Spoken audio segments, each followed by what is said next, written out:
Welcome to the August 2025 edition of What Tim Read This Month. I'm Tim DeForest. I'm one of the co-hosts of the Edgar Rice Burroughs podcast, which is currently on hiatus, and so I'm producing these What I Read videos each month in order to provide some content in the meantime, and also because I secretly believe that my impeccable taste in books is the only hope that Western civilization has to survive. If that's not true, please do not comment and tell me it's not true. It's a delusion that I cherish.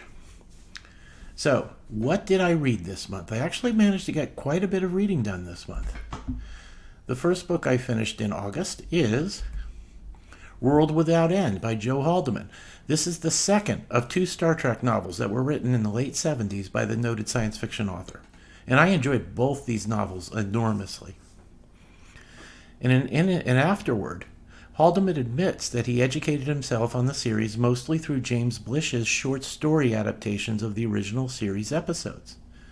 So he might not have been aware that, in very general terms, he was reusing a plot from a third season episode. That episode was For the World is Hollow and I Have Touched the Sky, in which the inhabitants of a giant spaceship don't know they're on a spaceship. But other than that, Haldeman does very original world building. The inhabitants this time are very, very alien with a bizarre society. I don't want to summarize it too much. It would make this review too long. But I think he creates, as Spock would say, a fascinating alien society. He also involves the Klingons. Now remember that this was written at a time when the original series was the only source for information about the Klingons. So Haldeman takes them in a unique direction, creating a particularly brutal version of them, including a priest class on the ship that can demand limbs or even heads be taken in sacrifice from crew members. Then he adds a ship captain who might be a little too human in his attitudes towards throwing away the lives of his crew. The main plot involves Kirk and a landing party getting stranded in the alien ship when they discover the transporters work only in one direction, and then starting a long journey to the spherical ship's pole, where the ruling magicians live, dealing with the gradual reduction of gravity as they near their goal. The ship simulates gravities via rotation and centrifugal force. And so as they get closer to the pole, the centrifugal force and the gravity lessens.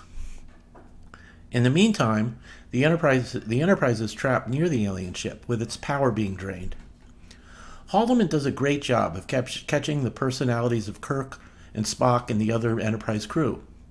I especially like the scenes with Scotty, who ends up alone on the Enterprise, unable to transport him down after the rest of the crew has done so, surviving on the emergency bridge as the ship loses power, using a campfire, oxygen bottles, and some brandy. Great moments include a scene in which an alien asks one of the humans to demonstrate how a phaser kills by shooting one of the alien's bodyguards. It's not a problem, says the alien. They're only security, which causes the two red shirts in the landing party to exchange glances. Another fun moment comes when McCoy's annoyed explanation to the alien about the difference between men and women among humans. Girls are made of sugar and spice and everything nice, snaps Bones, while boys are made of snakes and snails and puppy dog tails. There's several great action scenes and a satisfying if bizarre resolution to the story. I just loved it. The next book I read was Tough Guys Die Hard by Len Levinson. Now, the previous volume in this series was the most intense, with the action running pretty much non-stop from start to finish. So, this one is sort of a breather episode. Several of the main characters were killed or wounded in the previous book, so the guys we've gotten to know are getting whittled down. Sergeant Butsko, though, after a book or two of being out recovering from wounds, returns. He has to reform the recon squad, the recon platoon rather, with just two other old-timers and a bunch of thieves, rapists, sadists, cowards, and so on drafted from the stockade. Levinson does some great characterization work in this novel, and it all leads up to one of his typically intense action sequences when the recon squad leads a reconnaissance and force into Japanese territory. We should be used to this by now, but not many of the recon platoons survive. It's another strong entry in the series, And I think there's only 3 more to go. And one of the strengths of this series is that I have no idea who will still be around when the series comes to an end. The next book I read is a Western. I actually read 2 Westerns in a row, but the first is an anthology of short stories, A Gentleman Detective by Richard Prosch. Now, Richard Prosch is an excellent novelist, but I think his particular strengths as a writer make him particularly magnificent when turning out short stories. This is a superb anthology. First, the author is an expert in defining his characters in just a few sentences. We meet someone, and by the time we get to the end of the page, we know what we need to know about that character in context to the story.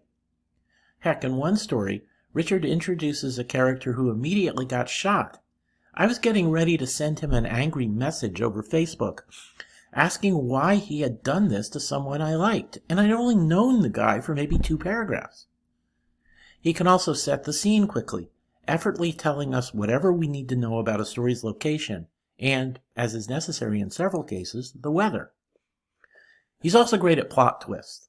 The story Tam Hinkle's Last Sundown, and the story A Requiem for Byron, and The Livelihood of Jeremiah Teague, all 3 of these tales give us twists at the very end that have hard-hitting emotional impact.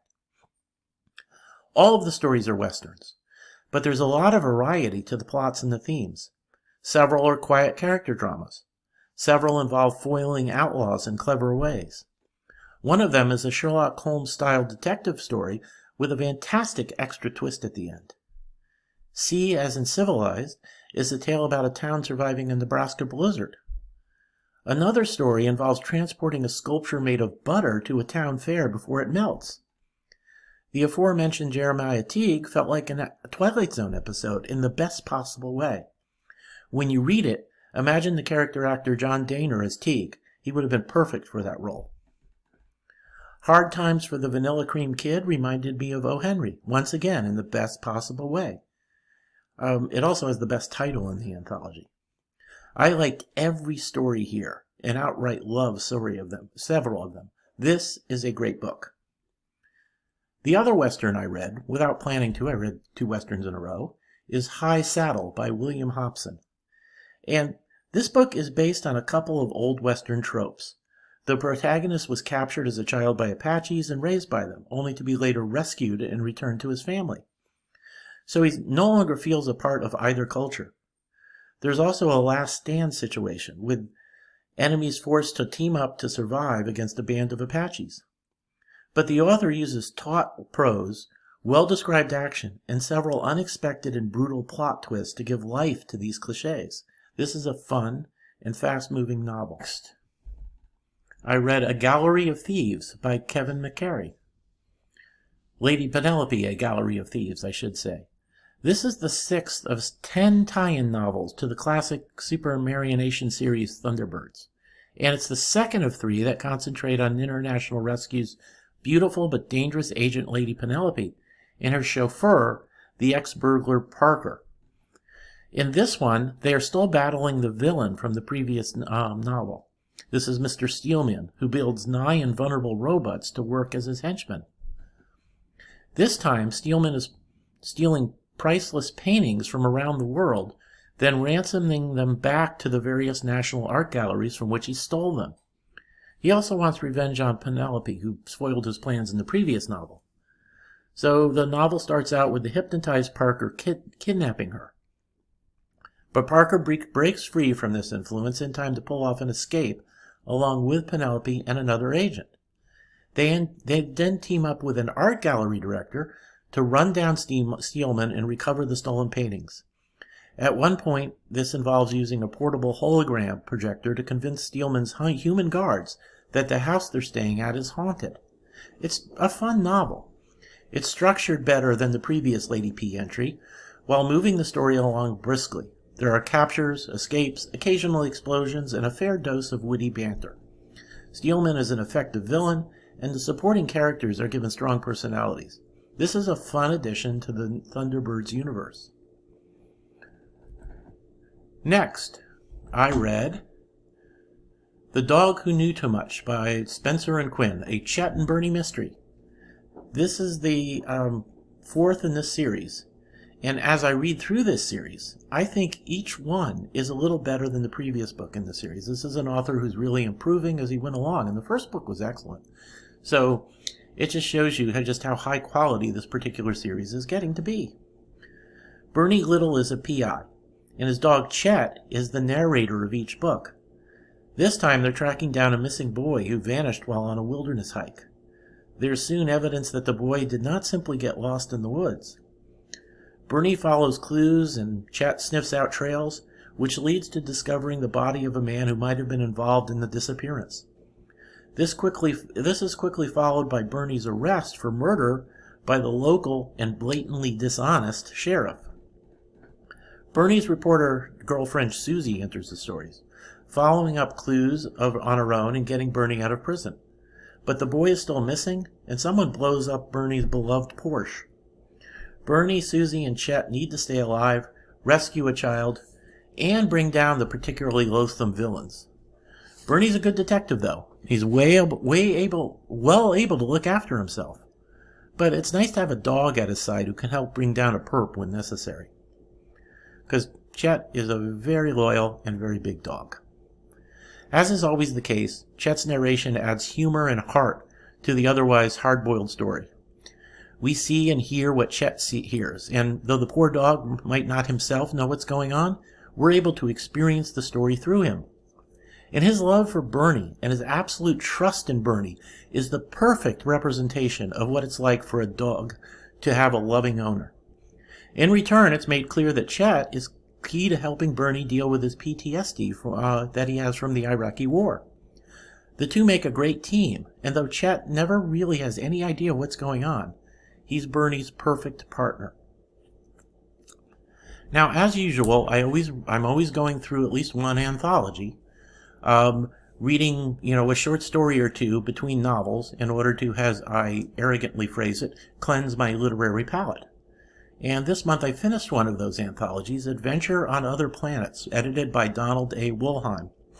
And this was published back in 1955, and it's a solid reminder of just how much fun and how imaginative science fiction from that era was. The best story, I think, is Ogre by Clifford D. Seamack, set on a planet where plants rather than animals have developed intelligence, and the songs of singing trees are very popular back on Earth. In other stories, we meet a shape-shifting alien who's not necessarily the villain of the story, a man trying to figure out how Martians magically create things, a space traveler stranded on a planet with subservient natives and human neighbors who are dangerous criminals, and one of A.E. Van Voigt's classic short stories about man's war against the alien role. It's all great stuff, it proving that old-fashioned science fiction should never go out of style.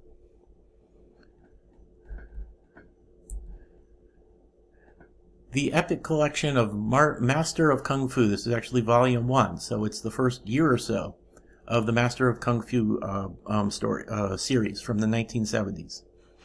And this series was born out of the martial art craze started by Bruce Lee, but it soon became its own thing. Though martial arts and some of the most superbly choreographed fights in comic book history are a key part of the series, making the protagonist, they also made the protagonist, Shang-Chi, the son of Fu Manchu, a villain from a series of novels from the early 20th century, and that adds a pulp adventure element to it. The formula was then leavened with elements of spy fiction.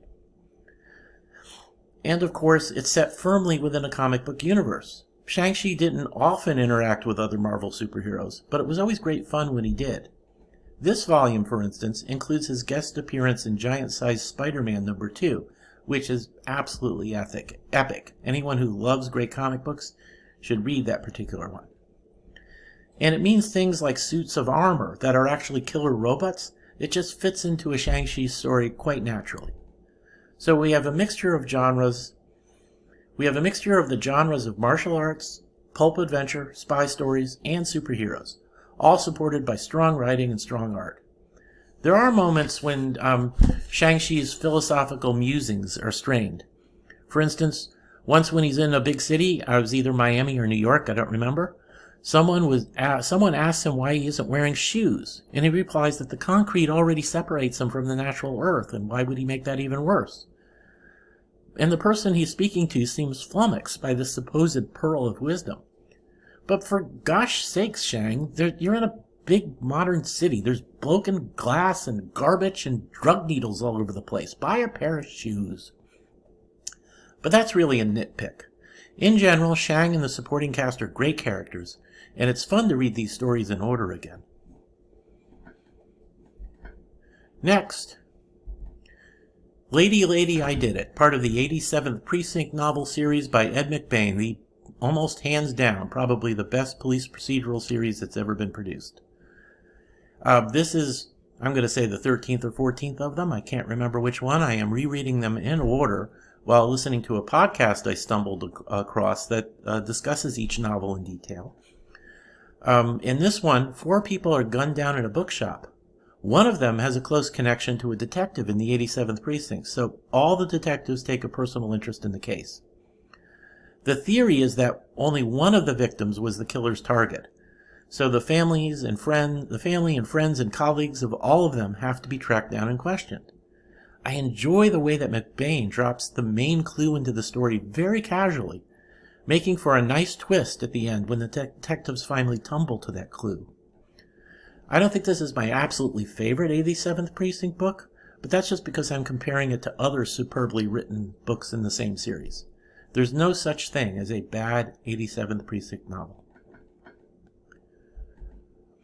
Next we go to the Doctor Who universe, the classic Doctor Who universe, the only Doctor Who universe that really matters. This is Doctor Who and the Monster of Peladon by Terrance, a novelization of a story arc from the last season in which John Pertwee played the Doctor. And in this one, the Doctor returns to the medieval planet of Peladon, where a demand for a vital mineral has brought representatives of the Galactic Federation to the planet, and the resulting changes to Peladon society is meeting with discontent. So soon the Doctor and his companion Sarah are up to their armpits in labor strife, outright rebellion, and Martian ice warriors with their own violent agenda. It's a good solid story from the Doctor's classic era, with Terrance doing his usual expert job of turning the television script into a fun, fast-paced prose novel.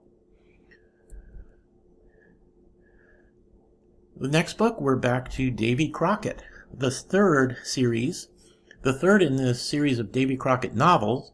This one is called Blood Hunt. It was written by David Robbins, who was originally writing as David Thompson when these were first published. This is, as I said, the third book in what is a very entertaining series. And in this one, Davy and his sidekick Flavius Harris get involved with a woman kidnapped by Indians who, it turns out, doesn't necessarily want to be rescued. And at least 3 different groups, Indians from a specific tribe, Indians from another tribe, and white men who don't trust each other, all get involved and keep clashing with each other as they fight to rescue the woman from each other. Now, Davy and Flavius are caught in the middle of all this, thrusting them into a series of violent battles and hairbreadth escapes. It really is a fun entry in the series, with lots of actions and a plot that sprints through the wilderness at very high speeds. I'm not sure what I think about the ending. It's something that's foreshadowed by an unusual event in the first chapter, but perhaps comes across as a little bit contrived, and when it culminates in the last chapter. But that ending is actually kind of pretty cool in its own right, and the rest of the novel is a ball to read. It's really a lot of fun. I think I have 6 more to go in this series, and I'm looking forward to reading them. Next, we have a classic, Treasure Island. And classics are classics for a reason. Treasure Island really is a superb adventure story, with notable characters, telling an exciting pirate yarn while dealing with themes such as Jim's coming of age, with adult characters representing both good and bad potential father figures. There's themes of loyalty versus betrayal, discipline versus chaos, there's moral ambiguity, there's notable action scenes, including the stockade fight and Jim's recapture of the Hispaniola. This time, I listened to this as an audiobook version, read by Alfred Molina, the guy who played Dr. Octopus in the Spider-Man movies, and he was also the guy who double-crosses Indiana Jones in that tomb at the beginning of Raiders of the Lost Ark. And Melina does a wonderful job of bringing the story to life and giving personality to the various characters. And I finished off August with another shadow story. This one was The Five Chameleons, written by Walter Gibson under the house name of Maxwell Grant. It was first published in 1932. And it's an interesting shadow yarn that reads like a heist novel. Much of the book is given over to the point of view of the crooks, the titular Five Chameleons, as they take jobs in a small-town bank and plot what appears to be a massive embezzlement/robbery scheme, though it proves to be more than that in the end. The climax is also unusual, with the Shadow badly wounded and the bad guys apparently getting away with their crime. But the Shadow's not someone who lets an inconvenience like a crippling gunshot wound keep him down for long. It all leads to a tense and exciting conclusion to the novel. So this is one I liked quite a bit. And that is it for August. I still have hopes that eventually the Edgar Rice Burroughs podcast will come out of hiatus and we'll be able to get back to speaking about one of his novels in detail in each episode. But in the meantime, once again, remember, my tastes in books are impeccable, and I am the only hope for saving Western civilization. So pay attention to what I read each month videos, and by golly, become a better person because of it. And seriously though, thank you all for listening, and I will be here again next month.